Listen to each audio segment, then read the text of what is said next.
स्वतंत्रता दिवस और आजादी का अमृत महोत्सव आज पूरा भारत मना रहा है। सुबह भी अपन ने कुछ बातों पर चर्चा की थी, पुनः उनको संक्षिप्त रूप से दोहरा करके और नए विषय को लाने का प्रयास करेंगे। कल हमने एक बात कही थी, कुछ विषय लाने वाले हैं, क्योंकि आज स्वतंत्रता दिवस है, इसलिए उस विषय को ना ला करके आज के विषय को प्रासंगिक बना करके ही हम बात करने वाले हैं। तो 15 अगस्त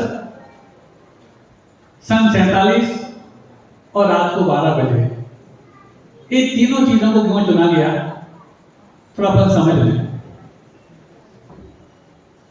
क्योंकि देश को आजादी देने का मानस जब द्वितीय विश्व युद्ध के बाद बनाने की बात आई, तो द्वितीय विश्व युद्ध के बाद ब्रिटेन में लेबर पार्टी जीत करके है, और लेबर पार्टी का इरादा था कि भारत जैसी और जो ब्रिटिश कॉलोनियां हैं उनको हम आजाद कर देंगे। और जब इस वादे पर वहां की जनता ने उन्होंने मोहर लगाई और उनको जिता करके संसद में भेजा, तो उनके ऊपर एक बहुत बड़ा भार था कि अपने वादे को निभाना है। और जब निभाने की बात आई तो धीरे धीरे उसकी व्यवस्था के लिए उन्होंने अपने अपने सेक्रेटरी नियुक्त किए। लॉर्ड बेवल को एक जिम्मेवारी सौंपी गई कि आपको क्रम क्रम से भारत को आजाद करने की नींव रखनी है। और जब ये वाली बात हुई तो फरवरी 1947 में लॉर्ड माउंटबेटन को भारत का वायसराय नियुक्त किया गया, और वो अंतिम वायसराय था, ये सब आपको जानते हैं। और जब ये नियुक्त किया गया तो उस समय तक ये मन में था कि 3 जून 1948 को भारत को आजाद करना है। पहले से नियत था 3 जून 1948 को भारत को आजादी देनी है, लेकिन भारत के नेताओं का उन पर जो दबाव आया और नेहरू जी और जिन्ना के बीच में जो मुठभेड़ चल रही थी देश विभाजन को लेकर के, उससे उस अंतिम वायसराय लॉर्ड माउंटबेटन को लगा कहीं स्थितियां और बेकाबू ना हो जाएं, इससे अच्छा है कि इनको पहले से ही आजादी दे दी जाए। क्योंकि उनका जो मकसद था भारत विभाजन का, वो तो कामयाब हो ही रहा था। और भारत विभाजन का मकसद कामयाब होते होते कहीं हालात हमारे ऊपर बेकाबू ना हो जाएं, तो उन्होंने आनंद फानन में 15 अगस्त 1947 को आजादी की बात कर दी। और सन 47 को जब आजाद करने की बात आई तो 15 अगस्त का दिन सन 47 के समय ज्योतिष के हिसाब से अमांगलिक था।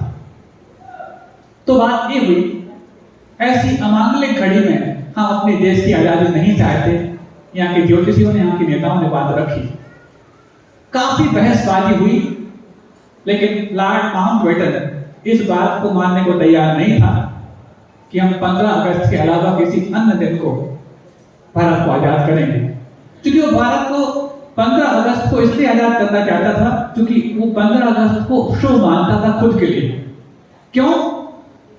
द्वितीय विश्व युद्ध के बाद उस समय सन 45 में जापान की सेना ने ब्रिटेन के आगे आत्मसमर्पण कर दिया था, और उस समय ब्रिटेन का मुख्य फोर्स हेड लॉर्ड माउंटबेटन था। तो उसको लगा कि जिस दिन मेरे सामने जापान जैसे देश की सेना ने समर्पण कर दिया है, इससे ज्यादा कोई शुभ दिन नहीं हो सकता भारत को आजाद करने का। तो वो 15 अगस्त से यहाँ वहां खसकता नहीं चाहता था, और भारत के ज्योतिषी चाहते थे कि 15 अगस्त को ना मिले, कुछ आगे पीछे मिले। दोनों अपनी बातों पर अड़े रहे। अंत में जाकर के इस ज्योतिष की महारत और ज्योतिष की करामात कि भारत ने उसकी बात भी मानी, लेकिन मंगल घड़ी में भी आजादी पा ली। क्योंकि ब्रिटिश कैलेंडर के हिसाब से रात को 12 बजे दिन बदल जाता है, और भारतीय ज्योतिष के हिसाब से सूर्योदय के बाद घड़ियां बदलती हैं। तो 14 अगस्त की रात यानी रात को 12 बजे यानी कि 15 अगस्त जब लग गया, उस समय लॉर्ड माउंटबेटन की बात भी सिद्ध हो गई और भारत को भी शुभ मुहूर्त में आजादी मिल गई।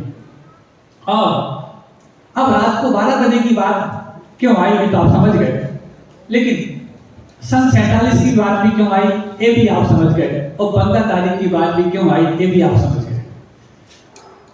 लेकिन उस वक्त जब आजादी का जश्न पूरा देश मना रहा था, सुबह भी हमने कहा था कि जिस जश्न को मनाने में सबसे बड़ा अहिंसा का प्रयोग किया जिस संत ने, जिसका नाम था महात्मा गांधी, वो महात्मा गांधी उस आजादी के जश्न को मनाने के लिए वहां उपस्थित नहीं था जहां पर कि नेहरू जी डेस्टिनी ये भाषण दे रहे थे। और ये भाषण को देने के पीछे भी ज्योतिष था। ये बारीक बातें शायद आपने कभी सुनी नहीं होंगी जो मैं आपको बताने जा रहा हूं। वो भी चाह रहे थे कि मैं अपने देश को पहला भाषण अभिजीत मुहूर्त में दूं। अभिजीत मुहूर्त वो होते हैं जिस मुहूर्त में कोई काम किया जाए तो कभी आपको पराजय नहीं होती। तो अभिजीत मुहूर्त उस समय 11:51 से और 12:39 तक था। अब 11:51 मतलब 12 बजने में सिर्फ 9 मिनट शेष रह गए हैं, और भले आपके पास में 12:39 तक का शेष समय है और भारत को आजादी 12 बजे मिलनी है और 12 बजे तक उनको अपना भाषण समाप्त करना होगा, क्योंकि 12 बजे सत्ता का हस्तांतरण कर दिया जाएगा। तो इस अभिजीत मुहूर्त में उनकी भी बात हो जाए, लॉर्ड माउंटबेटन की भी बात जम जाए और भारत को असली मुहूर्त में आजादी भी मिल जाए। इन सब के पीछे इतना दिमाग चलाया गया। नेहरू जी ने अपना भाषण छोटा किया और रात को 12 बजे भारत को सत्ता का हस्तांतरण हो गया और भारत आजाद हो गया। और जब इतना हुआ तो आपको लग रहा होगा कि उस समय गांधी कहां थे, जब इतने सारे संग्राम उन्होंने किए, इतने आंदोलन किए और हर भारतवासी के अंदर उन्होंने वो जुनून फंका, वो आजादी का बिगुल फूका। तो फिर जब आजादी मिली तो उस समय वो कहां थे? तो चूंकि उनका सिद्धांत था कि रात को 9 बजे वो जागते नहीं थे, रात को 9 बजे वो सोने चले जाते थे। अब सोचो, अब यदि मान लो उस समय वो रात को 12 बजे जब भाषण हो रहा है उस समय उपस्थित होते और दूसरों से कहते कि 9 बजे के बाद जागना नहीं चाहिए, तो लोग कहते आपका ही प्रमाण आप देख लो, रात को 12 बजे जब नेहरू जी भाषण दे रहे हैं तो आप मंच पे उपस्थित हैं। तो इतनी सी बात भी दूसरों के लिए प्रमाण ना बन जाए और मेरे किसी भी कार्य के माध्यम से दूसरा कुछ अन्य रास्ता ना पकड़ लें, इसलिए उन्होंने आजादी का जब जश्न मनाया जा रहा है, इतना अहम पल था, उस वक्त भी अपने आप को वहां मौजूद करना लाजमी नहीं समझा। और हम हैं कि छोटे छोटे सी बातों को लेकर के अपने बड़े बड़े संकल्पों को दिखाने के लिए तैयार हो जाया करते हैं। जब सोचो जिस चीज को पाने के लिए पूरा जीवन खपा दिया हो और जब वो चीज सामने आ रही हो और आप सोने चले जाओ, कैसे तुम्हें नींद आएगी? सोचो। लेकिन नहीं, जिसको अपने सिद्धांतों से प्यार होता है, जिसको अपने संकल्पों से प्यार होता है, वो व्यक्ति कभी भी कितनी भी बड़ी उपलब्धि सामने क्यों ना आ जाए, वो अपने संकल्पों को निभाने की उपलब्धि को छोड़ना नहीं चाहते। वो इस पूंजी के सहारे पूरे जीवन भर अपने आप को आजाद बना के रखे हैं, तो आजादी के समय इस पूंजी को डालना नहीं चाहते। कितनी बड़ी बात है, सोचो। अब सोचो, इससे बड़ा प्रमाण और क्या चाहिए? जिस साइंस ऑफ स्लीपिंग को आप लोग देखते हैं और 9 से 12 के बीच में रात को 3 घंटे में 9 घंटे की नींद पूरी होती है, 12 से 2 के बीच में प्रति घंटे 1.5 घंटे की नींद पूरी होती है और 2 से 4 के बीच में प्रति घंटे 1 घंटे की नींद पूरी होती है। अब इसके लिए इससे बड़ा प्रमाण और क्या कि आजादी का पुरोधा आजादी के जश्न के दिन 15 अगस्त 1947 के दिन आजादी के जश्न में शामिल नहीं हुआ, क्योंकि उसको अपने संकल्प से इतना बड़ा प्यार था, ये देश का प्यार है। क्योंकि संकल्प की आधार पर ही अहिंसा के बलबूते पर आजादी पाई है, तो उस संकल्प को हम बेच कर खा नहीं सकते। अब आपको लग रहा होगा कि भारत को आजादी तो मिल गई, लेकिन भारत इतने वर्ष गुलाम रहा, तो कितना इस गुलामी के दौरान अंग्रेजों ने हमें छलाया। तो आंकड़ा सुनकर के आप हैरान रह जाएंगे, 32,06,700 अरब रुपए की लूट भारत से हुई है। 1 अरब नहीं, 100 अरब नहीं, 700 अरब नहीं, 32,06,700 किस जमाने के? उस जमाने के 75 साल पहले का 1 रुपया कितने के बराबर था? $1 के बराबर था। 15 अगस्त 1947 के दिन डॉलर की कीमत 1 रुपया थी और आज 75 रुपया है। 75 साल में हम कितने पीछे हो गए? 75 साल में हमने अपना कितने आप को बेच डाला। उस वक्त जब भारत में आजादी के पहले जो आलम था, उस आलम के मैं कुछ बिंदु आपके सामने रखना चाहता हूं। जब अंग्रेज भारत आए तो विश्व की अर्थव्यवस्था में भारत का योगदान 23% था और जब वो भारत से गए तो विश्व की अर्थव्यवस्था में भारत का योगदान 4% रह गया। कितना लूटा होगा आप सोचो। और जिस कपड़े की बात और जिस हथकरघे की बात आप कहते हो, सुबह भी आई थी बात, और पूरा नागपुर और आपका ये परिवार पूरा तो कपड़े का व्यवसायी है, कपड़े का व्यापारी है। आपको ये जान करके फख्र होना चाहिए कि जब भारत आजाद हुआ उस वक्त और जब भारत में अंग्रेज आए उस वक्त भारत से कपड़ा उद्योग कितना होता था, तो विश्व के कपड़ा उद्योग में भारत की हिस्सेदारी 27% थी, मतलब चौथाई से भी ज्यादा। 200 देशों का विश्व, उस विश्व में भारत की कपड़ा उद्योग में हिस्सेदारी 27%। और जब वो गुलाम हुआ और गुलामी के बाद जब भारत आजाद हुआ, भारत दिनांक अंग्रेज यहां से गए तो उस वक्त भारत की हिस्सेदारी 2% रह गई। 27% से घटकर के 2% आ गई। किस बलबूते पर उनने भारत को गुलाम रखा होगा, इस रेशियो से आप समझ सकते हैं कि इनको रोटी, कपड़ा और मकान, जो इनकी भारत की हर व्यक्ति की 3 बुनियादी आवश्यकताएं हैं, तो कपड़े को जो रोजगार बना करके और अपने जीवन को संचालित करते हैं, इनको अपने कपड़े से ही रूबरू कर दिया जाए, कपड़े से बेदखल कर दिया जाए और ऐसा बेदखल किया जाए कि इनकी अर्थव्यवस्था ही चरमरा जाए। तो 27% जो कपड़ा उद्योग में भारत की हिस्सेदारी थी, अंग्रेजों के जाने के बाद वो सिर्फ 2% रह गई। और आज कितनी है आप देख लो। उस वक्त जब घर घर में चरखा चलता था, उस वक्त भी भारत की हिस्सेदारी विश्व में 2% पे आ गई थी। आज तो घर घर में चरखे नहीं, मोबाइल चलते हैं। आज हर घर में हथकरघे नहीं, हैंडसेट चलते हैं। ऐसे में कितनी हिस्सेदारी रह गई होगी आप देख सकते हो। और जिस बलबूते पर भारत ने आजादी पाई, स्वदेशी आंदोलन के बलबूते पर, आजादी के बाद आपने अपने स्वदेशी कितने रक्षा कर पाए आपको देखना है। अब 1947 और 15 अगस्त, सुबह भी हमने कहा था कि भारत के साथ साथ 3 और देशों को 15 अगस्त के दिन आजादी दी गई। एक कांगो को, जो कांगो देश फ्रांस का गुलाम था, उसको 1960 में आजादी मिली।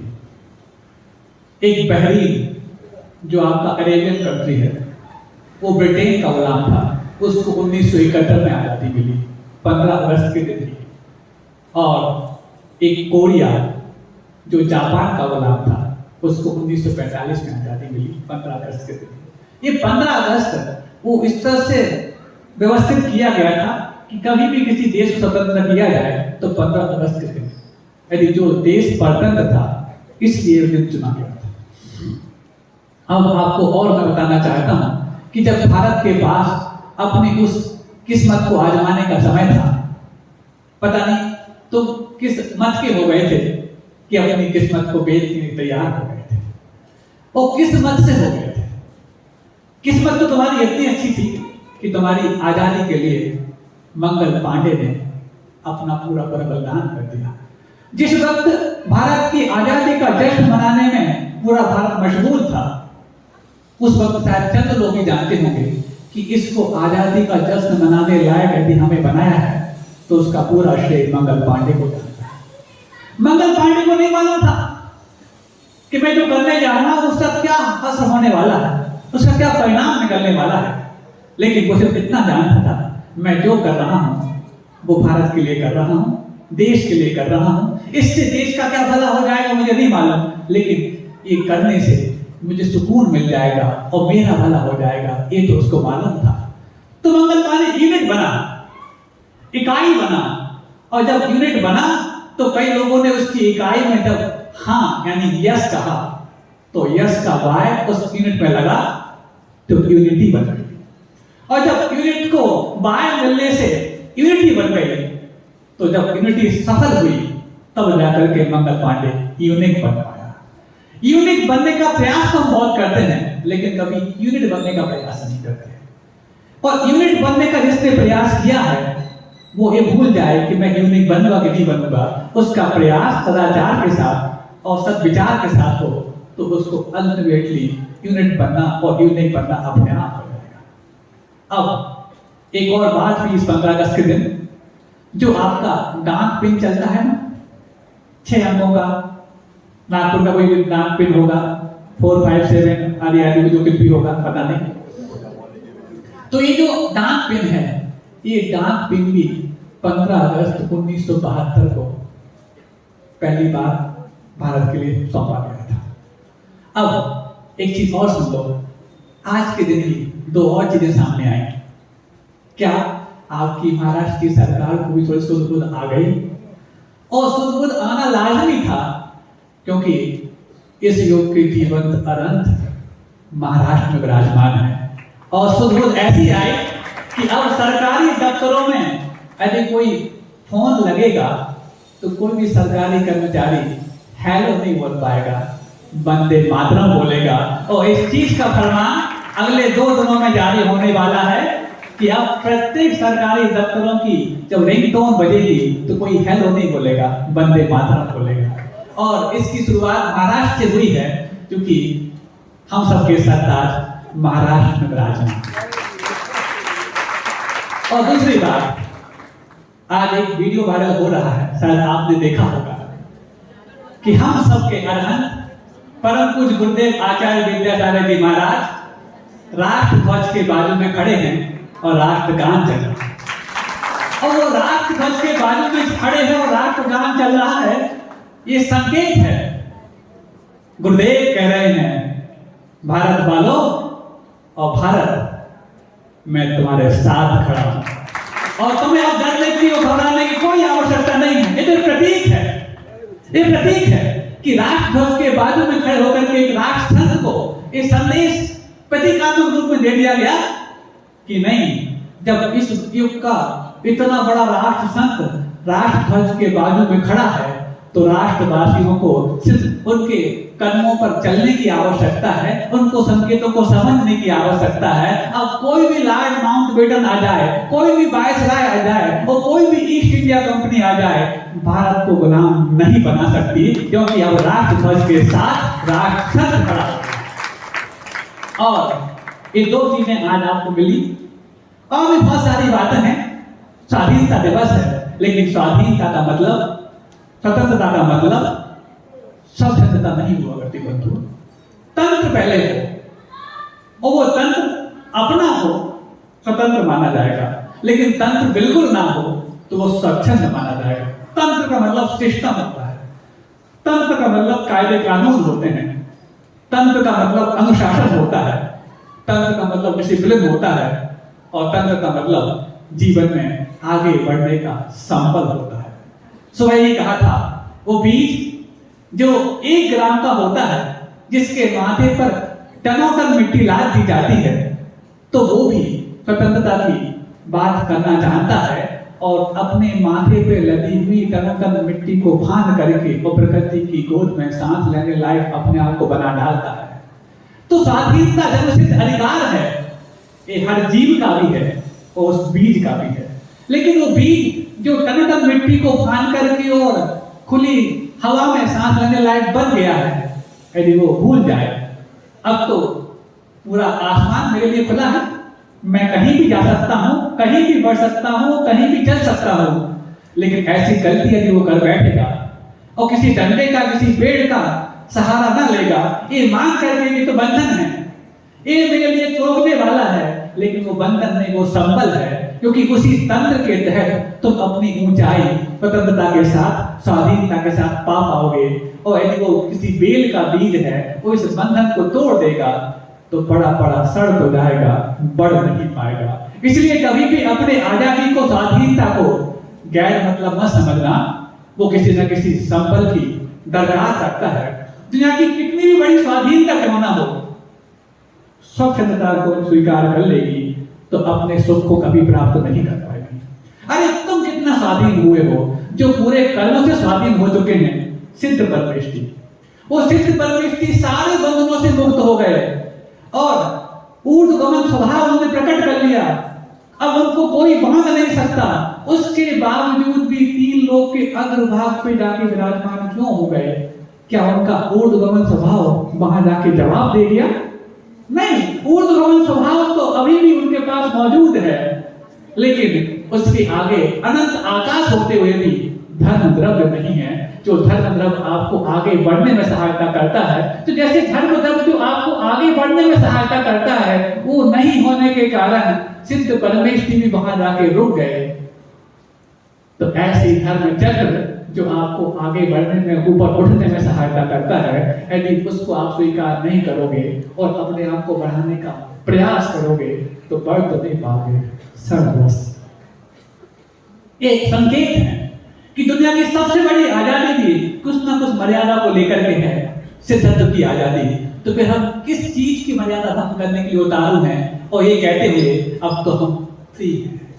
फ्रीडम का सही अर्थ वही व्यक्ति पहचान सकता है जो अपने बनाए हुए अनुशासन को स्वीकार करना जानता है, और अपने बनाए हुए मनमाने अनुशासन नहीं, जो सबको मान्य हो, ऐसे अनुशासन जो स्वीकार करता है, वही व्यक्ति अपनी स्वाधीनता का सही आनंद ले पाता है। और भी कुछ बात है और घटी इस 15 अगस्त के दिन, और आपको याद होना चाहिए कि 15 अगस्त 1947 को जब देश आजाद हुआ तो दो चीजों के बगैर हुआ। एक तो सीमाओं का बंटवारा नहीं था, और दूसरा इसका अपना कोई राष्ट्रगान नहीं था। 17 अगस्त के दिन भारत और पाकिस्तान के बीच की सीमा निर्धारित हुई रेड क्लिफ लाइन के रूप में। तब तक आजादी मात्र दे दी गई, क्योंकि इतनी आनंद खाना में व्यवस्था रची गई थी। सन 48 को देश आजाद होने वाला था और सन 47 को अचानक मिल जाए तो व्यवस्थाएं और योजनाएं बनाना बहुत मुश्किल हो गया। तो किसको आजाद किया है, कितनी सीमा तक आजाद किया है, इसकी कोई जानकारी थी नहीं। हम आजाद हो गए और आजाद करने वाले कह दिया कि तुमने आजाद कर दिया। लेकिन जब पता लगा कि आजाद किसको हुआ है, कितने लोगों को, कितनी रियासतों को आजाद किया है, तो रेड क्लिफ लाइन बनाई गई। भारत और पाकिस्तान के बीच में विभाजन भी हुआ और वो लाइन बनाई गई, जिस लाइन को आज आप दूसरे किसी लाइन के रूप में जानते हैं। ये 17 अगस्त को निर्धारित हुआ। और राष्ट्रगान की जहां तक बात है, आपको ये भी जानकर के हैरानी होगी कि जब 14 अगस्त की रात को 12 बजे देश को आजादी मिली, तो हर 15 अगस्त के दिन तब से लेके आज तक भारत के प्रधानमंत्री वहां के प्राचीर से, लाल किले के प्राचीर से ध्वजारोहण करते हैं। लेकिन उस दिन ध्वजारोहण नहीं हुआ, ना 14 अगस्त की रात को हुआ, ना 15 अगस्त को हुआ। 16 अगस्त को पहली बार लाल किले के प्राचीर से पंडित नेहरू ने ध्वजारोहण किया था। उसके बाद फिर 15 अगस्त की डेट निश्चित की गई कि हर बार अब 15 अगस्त को लाल किले के प्राचीर से भारत का प्रधानमंत्री संबोधित करेगा और झंडा फहराएगा। ये सब इतिहास की बातें हैं। इन सब में कितनी सारी चीजें आगे पीछे हुई होंगी, कैसी कैसी योजनाओं को, किन माहौल में भारत को आजादी मिली होगी, आपको सोचना है। और जब राष्ट्रगान की बात आई, कोई राष्ट्रगान नहीं था, ध्वजारोहण हो गया। पता नहीं कुछ मंगल गीत, मंगलाचार या मंगलाचरण हुए कि नहीं हुए, वो तो वो लोग जाने, इतिहास का विषय है। लेकिन फिर रविन्द्रनाथ टैगोर ने जो सन 1911 में जन गण मन एक गीत लिखा था, एक गान लिखा था, 1950 को उसको राष्ट्रगान के रूप में मान्यता प्राप्त। कितने साल बाद? 3 साल। 3 साल बाद भारत को राष्ट्रगान मिल पाया। 2 दिन बाद भारत को अपनी सीमा मिल पाई। एक दिन बाद भारत को अपना राष्ट्रध्वज मिल पाया। तो कैसी कैसी वहां विसंगतियां थी, कैसी परिस्थितियां थी। लोगों ने आजादी के लिए अपना सब कुछ झोंक दिया और आजादी पाने के लिए ये नहीं सोचा कि हमें क्या मिला क्या नहीं मिला, बस आजादी का सुकून मिल जाए और हमारे भारतवासियों को इनकी अपनी स्वयं की चेतना मिल जाए, इसके लिए उन्होंने अपने आप को कुर्बान कर दिया। अरे तुम्हें एक मच्छर भी खाता है तो अपने आप को विचलित कर डालते हो, उन्होंने तो पूरे अपने जीवन को विचलित कर डाला, अपने परिवार को विचलित कर डाला ताकि आप विचलित ना हो पाओ। आपके लिए सोचो कैसे वो मातम थे, कैसे उन शहीदों की पत्नियों के आंखों में खून के आंसू बहते थे। उनके खून के आंसुओं पर आप याद भी कर पाओ, देख भी ले तो किसी मूवी में देख ले तो आपकी रूह कांप जाती है, लेकिन देखने के बाद अपने कर्तव्यों को आप भूल जाते हैं और फिर अपने आप को उसी राह पर चलने के लिए मजबूर कर देते हैं जिस राह को बोला जाता है सुविधा की राह है, जिसको बात बोला जाता है सुविधा भोगी धर्म। और यदि सुविधा भोगी धर्म तुम आगे भोगोगे, ऐसा उनको अंदेशा होता तो फिर शायद वो कभी आपके लिए ऐसा बलिदान नहीं देते। वो तो बलिदान दे गए, खुशी खुशी फांसी पर छूट गए। भगत सिंह ने बहुत अच्छी बात कही थी, कभी किसी दूसरों के भरोसे अपना कोई काम मत करना, कभी किसी दूसरों के भरोसे अपना कोई काम मत करना, क्योंकि दूसरों के कंधों पर तो जनाजे उठाए जाते हैं और जनाजे तब उठाए जाते हैं जब हम नहीं रहते। और अभी हम यदि जिंदा हैं तो हम दूसरों के आधार पर, दूसरों को निमित्त बना करके अपनी नाकामयाबी का ठीकरा नहीं फोड़ेंगे। हम अपने आप को स्वयं प्रेरणा से और भारत को आजाद करने में कितने कितने आपको लगता है कि उन सैनिकों ने आजादी दी होगी जो शायद जैन धर्म से वास्ता नहीं रखते, लेकिन आपको इतिहास उठा के पढ़ना पड़ेगा कि कितने जैनों ने इस स्वतंत्रता संग्राम के हवन में अपनी आहुति दी है, कितने जैनों ने दी है, कितनी जैन मां अपने बेटे को शहीद मान करके अपने आप को गौरवान्वित करी है, कितनी वो जैन महिलाएं, जैन सतियां जो अपने पतियों को उस हवन में आहूत करने के बाद अपने आप को भाग्यशाली बनाए हैं। इतने लोगों की बलिदान पर आपको जब आजादी मिली है तो थोड़ा सा यदि अपने जीवन में उनके प्रति आस्था है, श्रद्धांजलि देने का जो मन है, तो कम से कम 2-4 बातें तो अपने जीवन में अवश्य ले आना। क्या ले आना कि हम स्वदेशी वस्तु का इस्तेमाल प्राथमिकता के साथ करेंगे, स्वदेशी भाषा के लिए मर मिटेंगे, स्वदेश के लिए अपनी जान दे देंगे और अहिंसा के माध्यम से जब इस देश को आजादी मिली है तो उस अहिंसा के लिए जो भी करना पड़े, अहिंसा के मसीहा आचार्य गुरु विद्यासागर जी महाराज का जो भी संकेत हमें प्राप्त होगा, उस संकेत के लिए हम सब कुछ कुर्बान कर देंगे। तब जाकर के 75वें वर्ष में जो अमृत महोत्सव आप मनाने जा रहे हो, उस अमृत का एक आध घूंट आप पी पाओगे। नहीं है तो 75 वर्ष और निकाल दिए, कितने और निकल जाएंगे। वैसे तो तुम पढ़ रहे हो गुलामी की ओर, बढ़ ही चुके हो, लेकिन फिर भी किन्हीं मायनों में यदि आजादी आपको मिली है तो उस आजादी को बचा के रखना, नहीं तो पूरा तो गुलाम आपको कर दिया गया है। इस हद तक कर दिया गया है जिस भाषा और संस्कृति का सर्वनाश करके उन्होंने आपको गुलाम किया था, और भाषा और संस्कृति को आप अपने आप को प्राप्त नहीं कर पाए हैं, उसी माहौल में अपने आप को बढ़ाते चले जा रहे हैं। उन्होंने तो 200-250 साल राज किया था, लेकिन तुम 75 साल खुद के द्वारा खुद को गुलाम करते थे। होना तो ये चाहिए था कि जब हमारे हाथ में सत्ता आ गई, हमारे हाथ में पूरा तंत्र आ गया, लोकतंत्र बन गया, तो अब तो कम से कम हमारे पास हमारे स्वयं के बने हुए वो कायदे कानून हो। जिस समय भारत के साथ साथ अन्य देश आजाद हुए, उस समय उसी दिन से उन्होंने अपनी भाषा को प्राप्त करने के पीछे जिद पैदा कर ली कि नहीं, अब हम अपनी मातृभाषा में सारे कार्यक्रम करेंगे, सारे सरकारी कार्यक्रम करेंगे और सब चीजों को दूर करके सबसे पहले एक ही मुहिम चलाई स्वभाषा की, मातृभाषा की, क्योंकि मातृभूमि, मातृभाषा और मां, जिनके जीवन में इन तीन का सम्मान होता है, दुनिया सिर्फ उन्हीं का सम्मान करती है। अब सोचो, जिस समय भारत आजाद हुआ $1 की कीमत $1 थी। अब ऐसा क्या किया गया कि आज $1 की कीमत $75 हो गई? क्यों होता चला गया ये? क्यों कोई भी एक्सपोर्ट जो होता है या निर्यात होता है वो डॉलर के माध्यम से ही होता है? क्यों हमें जिद नहीं कर पा रहे हैं कि नहीं अब रुपयों में ही हम पूरा व्यापार करेंगे? कुछ देश जिन्होंने डॉलर को बहिष्कृत करके और अपने देश की मुद्रा को आगे करके व्यापार, अंतरराष्ट्रीय व्यापार करने का जिद की, आज उनकी मुद्रा डॉलर के सामने चेतावनी देती है और चुनौती देती है, तुम भले कितने बढ़ जाओ लेकिन हम भी तुमसे कम नहीं है। और हम हैं कि भले ही देश को व्यापार करना पड़ता है डॉलर में, लेकिन कभी यदि बाहर जाते हैं तो अपने पर्स में भी डॉलर लेकर के आ जाते हैं। 10-20 डॉलर अपनी जेब में पर्स में रखे होते हैं तो अपने आप को गौरवान्वित महसूस करते हो, पाउंड ला करके, डॉलर ला करके कि देखो हम अमेरिका की यात्रा करके आए हैं, देखो हम ब्रिटेन की यात्रा करके आए हैं, देखो हम वहां पर और अन्य देश की यात्रा करके आए हैं। अरे तुम क्या यात्रा करके आए हो? तुम तो गुलामी का सबूत अपने साथ लेकर के। ये फख्र आपको होता है जिन चीजों से आपके लिए अंदर से घृणा होनी चाहिए, ग्लानि होनी चाहिए, उन चीज को पकड़ के आप पैरामीटर और पायदान बना के रखे हो।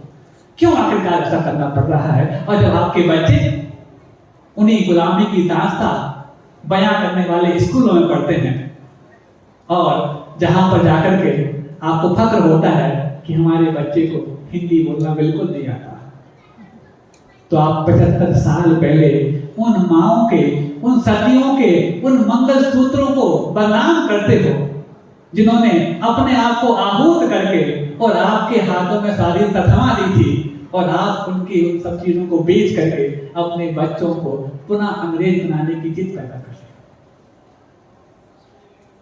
क्या आपके अंदर थोड़ी सी भी आत्मा बची हुई, थोड़ी सी भी चेतना संगत होती है आपकी कि कम से कम आज के दिन तो संकल्प कर लें कि अब हम ऐसे स्कूल में तो नहीं पढ़ाएंगे जहां पर हिंदी बोलने की पाबंदी हो?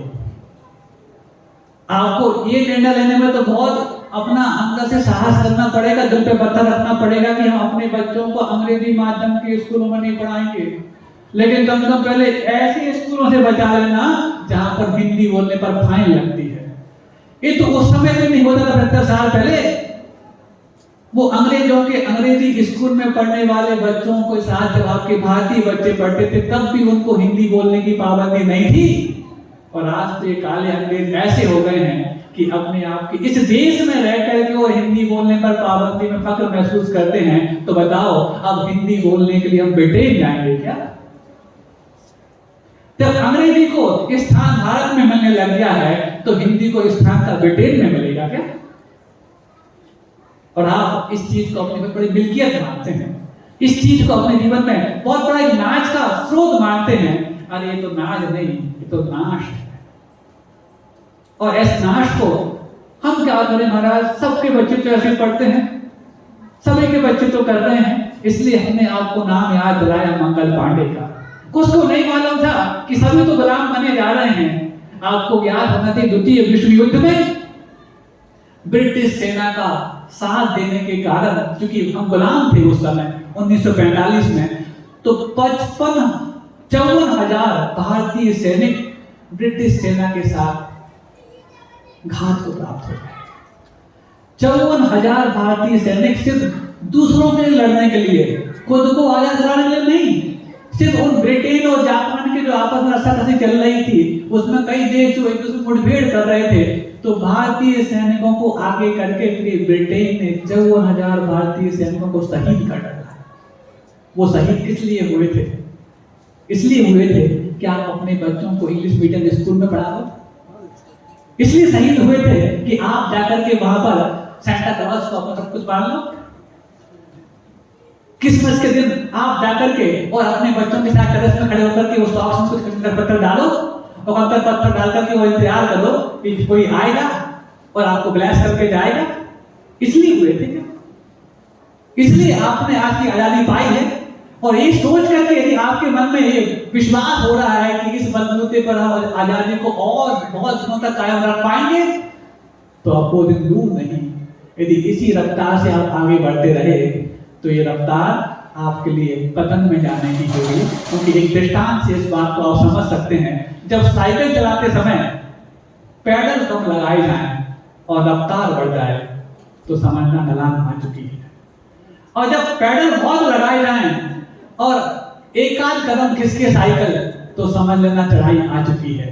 अब आपको चढ़ना है कि गिरना है, आपको तय करना है। आप तो सुविधाओं में रफ्तार पकड़ने वाले हो गए बंधुओं, और जो सुविधाओं में रफ्तार पकड़ता है उसका एक ही असर होता है, ढलान की ओर जाना, पतन की ओर जाना। और पतन में तो वही पराधीनता मिलती है जिस पराधीनता को आप 75 साल पहले छोड़ने का मानस बना चुके थे। कभी तो शुरुआत करनी पड़ेगी। कोई तो एक मंगल पांडे बन पाएगा, अरे उसने तो अपने जीवन को कुर्बान कर दिया। तुम तो अपने उस जिहन को कुर्बान करना सीखो, क्योंकि इस जिहन में ही वो बात बैठी है कि हमारा बेटा या हमारी बेटी यदि अंग्रेजी माध्यम के स्कूल में नहीं पढ़ी तो गंवा नहीं जाएगी। यदि इस चीज को गंवाने का यदि आप प्रमाण पत्र मानते हैं और इंग्लिश मीडियम के स्कूल में पढ़ने वाले बच्चों के लिए आप ज्ञानी होने का मापदंड मानते हैं, तो आपके लिए पता नहीं कौन सा दंड मिलने वाला है। अब आपको एक बहुत अच्छा दृष्टांत बताना चाहता हूं। एक कुछ पुस्तक थी, एक कार्टून देखा था, एक पुस्तक है, उस पुस्तक के इस तरफ से इंग्लिश मीडियम में एक बच्चा जा रहा है। पुस्तक ऐसी कर दी, मान लो कि समझ लो आप ऐसा, पुस्तक ऐसी कर दी, यहाँ से एक बच्चा जा रहा है बैग टांगे इंग्लिश मीडियम स्कूल में, और वहां से एक गधा निकल रहा है बैग टांगे इंग्लिश मीडियम स्कूल से। हंसी आ रही है आप लोगों को? अपने बच्चों की इस प्रकार के किरदार को देखकर के हंसना शायद आपको अच्छा लग सकता है, लेकिन यदि लगे कि व्यंग आप लोगों के लिए है तो इसको स्वीकार करके अब नया रंग अपने जीवन में आ जाए, ताकि आपका अंतरंग आचार्य गुरुदेव विद्यासागर जी महाराज से जुड़ जाए और उनकी भावनाओं को सोचो। जीवन के इस पड़ाव में पहुंचने के पश्चात जब एक कोई आध्यात्मिक साधक आत्म केंद्रित हो जाता है, उस पड़ाव में होने के बावजूद भी आपके घर की चिंता, आपके संस्कारों की चिंता, आपके बच्चों की चिंता, आपके देश की चिंता, आपके पहनावे की चिंता, आपके भोजन पान की चिंता, और क्या क्या चिंता करवाओगे गुरुदेव से आप, और आप अपनी खुद की एक भी चिंता नहीं कर पा रहे। जो एक अकेला संत होकर के पूरे विश्व के लिए, पूरे भारतवासियों के लिए इतनी चिंता कर रहा है, कम से कम तुम पूरे परिवार मिलकर के अपने किसी एक व्यक्ति के लिए चिंता करना सीख जाओ। तब तो जाकर के आज आपका आजादी का जश्न मनाना सार्थक होगा, तब जाकर के आजादी का अमृत आपके जीवन में आ पाएगा। बहुत सारी बातें हैं, लेकिन वही बात है कि समय की घड़ियां और समय की सुइयां कुछ बोलने के लिए पाबंदी लगा देती हैं। लेकिन इस विषय पर इतना ही नहीं है कि सिर्फ 15 अगस्त दिन बोला जाए। यदि आपको और सुनना है तो 15 अगस्त अपन बहुत दिन तक मनाएंगे, क्योंकि 15 अगस्त हमारे लिए वैसे भी उस दिन लाजमी नहीं था। हमने तो आजादी शुभ मुहूर्त में पाई थी और अभिजीत मुहूर्त में पाई थी, और अभिजीत मुहूर्त तब तक चलता रहेगा जब तक हमारे जीवन में अपने गुलामियत को जीतने का जज्बा पैदा होता रहेगा। आपके जीवन में वो जज्बा पैदा होता रहे। इन्हीं भावनाओं के साथ अहिंसा परमो धर्म की बोधि समाधि परिणाम शुद्धि स्वात्मोपलब्धि शिव शौक सिद्धि चिंतामणि चिंतित वस्तु नाने त्वामन्य मानस्य ममास्तुते।